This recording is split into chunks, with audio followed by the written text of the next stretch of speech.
안녕하세요. 몇 년 전에 있었던 일을 사연으로 보내보려고 이렇게 사연을 씁니다. 저랑 친구인 녀석이 한 명 있는데요. 그 친구와 그 친구의 아내와 있었던 일입니다. 한참 바이러스 때문에 밖에서 술을 마시거나 각종 모임을 하기가 껄끄러울 때 있었던 이야기입니다. 아무래도 영업시간 제한이 있어서 밖에서 술을 마시기가 어려웠잖아요. 지금은 조금 완화가 됐긴 하지만 언제 또 영업 제한이 걸릴지 모르겠네요. 아무튼 그런 영업 제한 때문에 편하게 술 마시기도 어렵고 그래서 친구네 집에서 술을 마셨습니다. 그 친구는 저와 군대 동기에다가 5년 전 전역한 이후에도 꾸준히 연락하고 지낸 매우 가까운 사이입니다. 저와 친구는 군대 전역 후에 빨리 취업을 하게 됐고 각자 여자친구가 있어서 빨리 결혼까지 하게 됐네요. 그래서 어린 나이에 집안의 도움을 많이 받아서 빨리 결혼을 할 수 있게 됐고 지금은 나름대로 행복한 가정을 꾸리고 살고 있습니다. 저와 친구가 친한 사이였기 때문에 친구의 아내도 제 아내와 무척 가까웠습니다. 우리는 서로의 집으로 가며 부부 동반 모임을 즐겼지요. 함께 여행도 많이 가고 캠핑도 몇 번 갔습니다. 그렇게 가깝게 지내다 보니까 뭘 하더라도 같이 하게 되는 경향이 좀 생기더라고요. 그러던 어느 날 제가 친구 아내에게 느껴서는 안 될 감정을 느끼게 된 계기가 있습니다. 스스로 생각해도 참 한심하고 위험하다는 생각이 드는데 그때는 참으로 모든 게 혼란스러웠습니다. 문제의 발단은 한 달 전 저녁이었습니다. 우리 부부와 친구네 부부가 백화점에서 쇼핑하다가 우연히 서로를 만났고 함께 쇼핑을 하다가 저녁까지 먹게 된 겁니다. 백화점은 해운대 센텀시티에 있는 신세계 백화점이었는데 거기에 음식점이 많이 있거든요.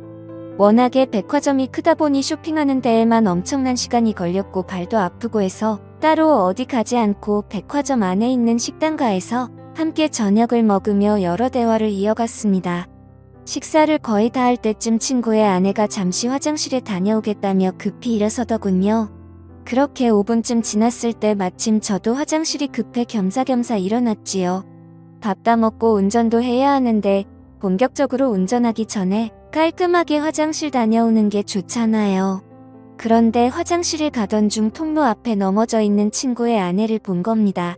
저는 화들짝 놀라서 친구의 아내에게 달려가 왜 그렇냐고 물어봤는데 여기 청소를 해서 그런지 바닥이 너무 미끄러워서 넘어졌다고 하더라고요. 근데 다리가 아픈지 끙끙거리면서 제대로 일어서지를 못했습니다. 그래서 발목이 너무 아프다며 일단은 근처의 의자로 친구의 아내를 옮겼습니다.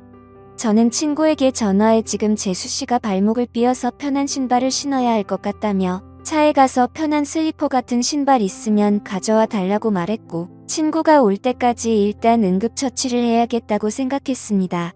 발목 쪽을 만져보니 통증을 너무 강하게 느끼길래 일단 신발을 벗자고 말했습니다. 그렇게 친구의 아내 신발을 벗기는데 저도 모르게 시선이 친구 아내의 발과 다리로 향하더군요. 제 아내보다 하얗고 일자로 예쁘게 뻗은 그녀의 다리는 저의 시선을 완전히 사로잡았고 그녀의 예쁜 발이 꼼지락 거리는 게 너무 눈에 들어오더군요. 발도 정말 작았습니다. 그 작은 발이 너무나 귀엽더군요. 저는 친구 아내의 다리를 보면서도 몹쓸 생각은 안 된다고 생각했으나 자꾸만 온갖 생각이 들면서 평정심을 잃었습니다. 아프냐고 물어보는 걸 핑계로 저는 그녀의 발과 다리를 케어해줬던 거죠. 그렇게 계속 주물러 주다 보니 친구의 아내가 이제 좀 그만 만지면 안 되냐고 하는 겁니다. 그래서 저는 당황하며 그런 게 아니라 혹시나 다른 데가 또 아프지 않을까 해서 그렇다며 말도 안 되는 변명을 늘어놨습니다. 그러자 친구의 아내는 피식 웃으며 예뻐서 그렇게 만지는 거 아니냐며 웃음을 보이더군요. 그 후로 저는 친구의 아내와 어깨동무를 하고 쩔뚝거리며 함께 식당가로 걸음을 옮겼습니다. 가는 도중 분위기가 냉랭한 것이 뭔가 서먹했는데 어느 순간 그녀가 제게 이리 묻더군요. 그렇게 발이랑 다리를 주물럭거릴 정도로 예뻤냐고 다음에 술 한번 사줘야겠다면서 기분이 좋다는 걸 표현하더군요. 그러면서 저에게 자신의 휴대폰 번호를 가르쳐준 친구의 아내. 얼떨결에 저는 친구 아내의 핸드폰 번호를 땄습니다. 친구는 어떻게 된 일인지 저희에게 물었습니다. 화장실 앞에 청소를 해놔서 그런지 물이 흥건했는데 구두를 신고 있어서 미끄러진 것 같다고 말했습니다. 그렇게 재수씨는 슬리퍼를 신었고 친구는 제게 고맙다는데 순간 그 친구에게 미안하더군요. 저는 친구 사이에 고마운 게 뭐가 있냐며 괜찮다고 했더니 이번 저녁은 자기가 무조건 사겠다고 합니다. 화장실에 다녀온 저는 다시금 후식을 먹기 위해서 숟가락을 들었고 제 아내와 친구 아내와 함께 즐거운 대화를 이어갔습니다. 그날은 술도 빠지지 않았지요. 그렇게 즐겁게 마무리를 하고 집으로 돌아왔습니다. 그 뒤로 3일 정도가 지났을 때 이상하게 자꾸 그녀가 생각나서 결국에는 연락을 해봤습니다. 발은 괜찮냐고 병원 안 가봐도 되겠냐면서 그런 시시콜콜한 문자를 주고받았어요. 각자 배우자도 있는 사람들이 이게 뭐하는 짓인가 싶겠지만 무언가 서로를 끌려하고 있다는 게 느껴지는 그런 기류가 있었습니다. 그렇게 우리는 일주일 넘게 배우자 모르게 서로의 연락을 은밀히 주고받았습니다. 어쨌건 그렇게 연락을 좀 하는데 친구 아내가 저에게 매우 적극적이라 혼란스러웠습니다.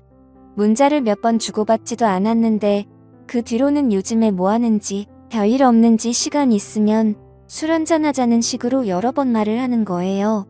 그렇게 친구의 아내를 따로 만났습니다. 이렇게 친구의 아내와 밖에서 따로 만나는 건 확실히 바람피는 기분이 들어서 최대한 그런 느낌을 주지 않으려고 노력했습니다. 아내 얘기를 많이 했고 앞으로 아이 계획도 얘기하면서 최대한 상대방과 거리를 두려고 의도적으로 노력했죠. 그리고 서로의 대화가 한참이던 때 느닷없이 그녀가 제게 다가오더라고요. 순간 너무 당황해서 너무 어이가 없고 이 사실이 믿기지 않더군요. 그녀를 마주보고 대화하던 제 얼굴은 크게 일그러졌고 친구 아내는 저를 보며 도발하는 눈빛을 날렸습니다.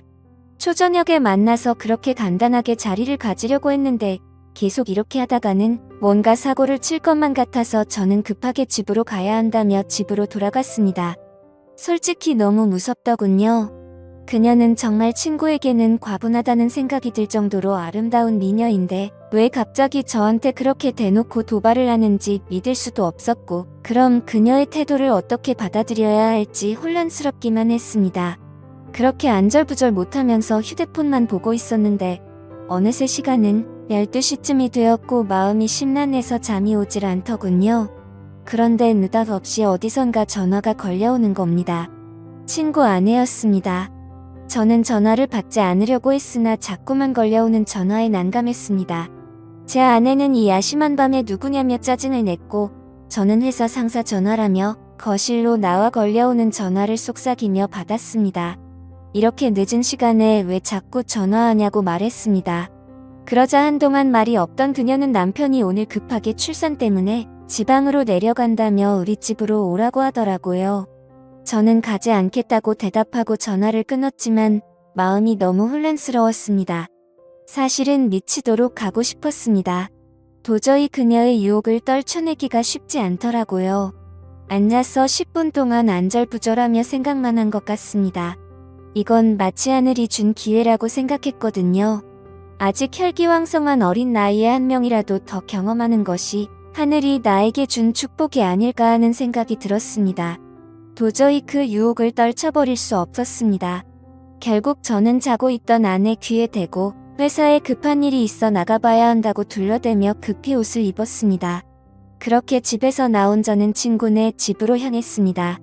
친구의 집 앞 대문에 서서 가만히 있었습니다.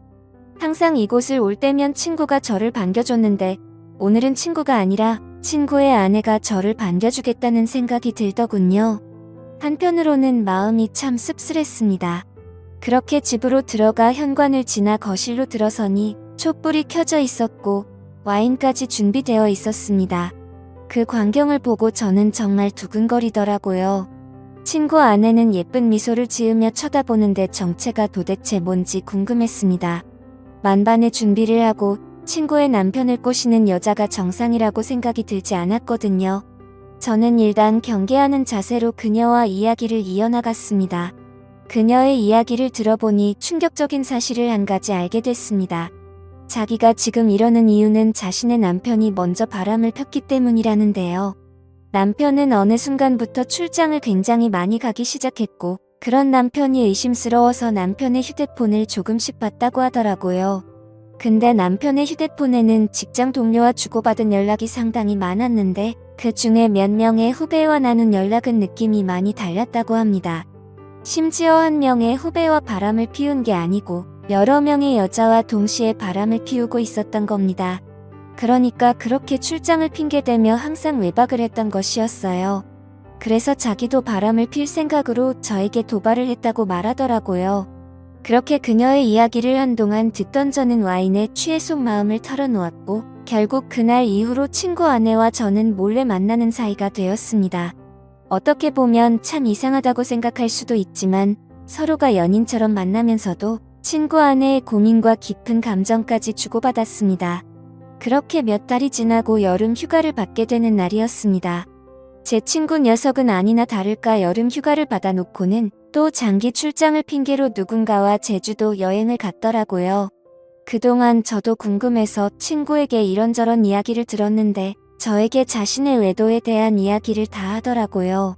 그래서 저는 이미 친구가 뭘 하는지 확실하게 알고 있으니 마음 편하게 친구의 아내와 바람을 피기 시작했습니다. 어쨌건 저도 출장이 있다고 제 아내를 속인 제 친구네 집으로 들어갔습니다. 아내도 간만에 친정에 다녀온다더군요. 남녀 사이는 정말 복잡하고 어려운 것 같습니다. 이제는 뭐가 옳은 일인지 구분도 안 됩니다. 누가 먼저 잘못을 했고 누가 누구한테 상처를 준 것이 더 이상 아무 의미가 없다고나 할까요?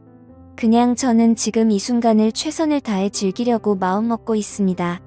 제가 이렇게 만남을 가져도 괜찮은 걸지 의견 부탁드립니다. 감사합니다.